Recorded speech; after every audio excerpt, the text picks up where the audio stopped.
بسم اللہ الرحمن الرحیم النبی اولا بالمؤمنین من انفسہم۔ جناب رسول اللہ صلی اللہ علیہ وآلہ وسلم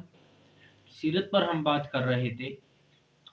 مختصر سیرت بیان کر رہے تھے۔ نبی علیہ الصلوۃ والسلام کی ولادت باسعادت کے بعد آج ہم جناب محمد رسول اللہ صلی اللہ علیہ وآلہ وسلم کی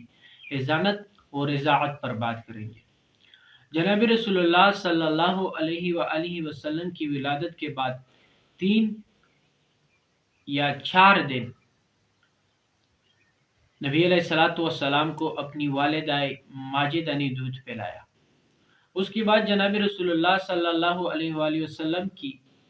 رضاعت اور پرورش، اس کا انتظام اس کے چاچا ابو لہب کی آزاد کردہ کنیز سویبہ نے کی،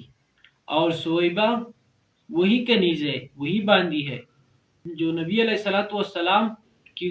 ولادت کی خوشخبری سنانے کے بعد ابو لہب نے اس کو آزاد کیا تھا، اور یہی کنیز، یہی باندی، اس نے جناب رسول اللہ صلی اللہ علیہ وآلہ وسلم کو اور اس کے چاچا حضرت حمزہ رضی اللہ عنہ اس کو بھی دودھ پلایا تھا۔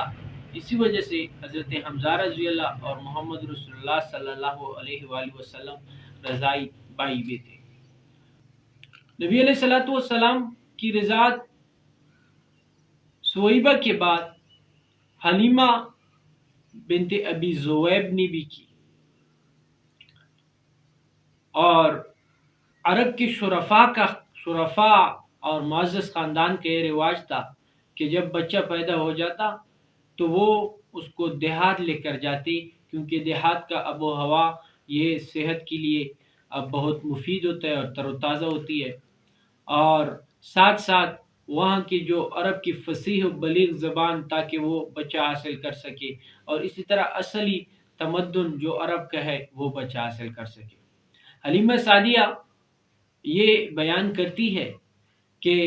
قبیلہ بنو سعد کی عورتیں ہر سال شیرخوار بچوں کو دودھ پلانے کی غرض سے مکہ مکرمہ جایا کرتی تھی، اور وہاں شیرخوار بچہ لا کر اس کو دودھ پلا کر اور وہاں حق الخدمت لیتی تھی۔ فرماتی ہیں کہ ہم گئے اور سب عورتوں کو نبی علیہ الصلوۃ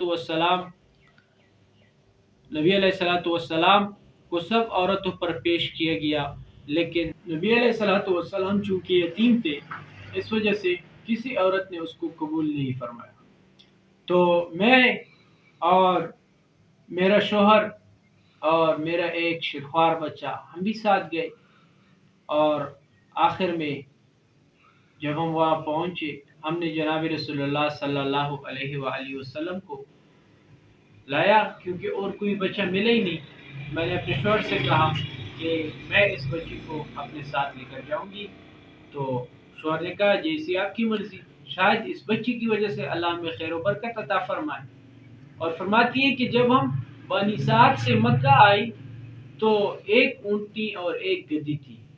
اس گدی میں بھی دودھ نہیں تھا،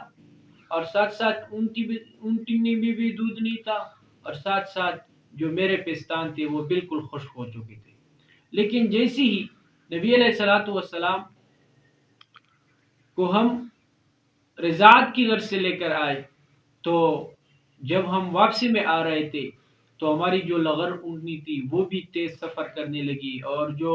گدی تھی وہ بھی تیز سفر کرنے لگی، اور ساتھ ساتھ میرے جو خشک پستان تھے اس میں بھی دودھ ابھرنا شروع ہو گیا، اور ساتھ ساتھ میرے اور میرے شوہر نے اس گدی اونٹنی کا دودھ پیا، خود بھی سیراب ہوا اور اپنے بچے کو بھی سیراب کر دیا۔ اور پھر جب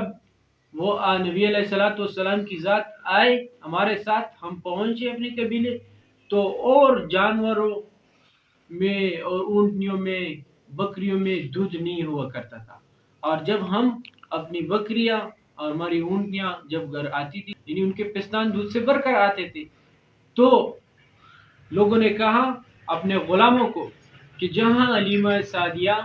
کی بکریاں چر رہی ہیں آپ بھی وہاں بکریاں چرایا کرو تاکہ دودھ جائے۔ اور جیسے ہم واپسی میں سفر کر رہے تھے، ہماری اونٹنی تیز رفتار کے عورتوں نے پوچھا کہ یہ وہی اونٹنی اور گدی؟ ہم نے پوچھا ہاں یہ تو وہی ہے، لیکن یہ نبی علیہ الصلوۃ والسلام کی برکت و عافیت تھی۔ خیر، یہ ہے مختصر کہ نبی علیہ الصلوۃ والسلام کی ولادت بسعادت اس نے کی 2 سال پورے ہو گئے۔ 2 سال کے بعد حلیمہ سعدیہ نے جناب محمد رسول اللہ صلی اللہ علیہ وآلہ وسلم کو واپس کرنے کی غرض سے مکہ تشریف لائے، لیکن پتہ چلا کہ مکے میں کوئی وبا پڑی ہے۔ اس وبا کی خوف کی وجہ سے حلیمہ سعدیہ نے یہ سوچا کہ اللہ رب العزت نے اس بندے اور محمد کی خاطر ہمارے اوپر اتنی رحمتیں اور برکتیں نازل فرمائی ہے، اس وبا کے گزر جانے کے بعد اس کو حوالے کیا جائے۔ تو پھر اس نے اجازت مانگی، اس کو اجازت ملی، تو پھر وہ اپنے ساتھ دوبارہ محمد رسول اللہ صلی اللہ علیہ وسلم کو قبیلہ بنو سعد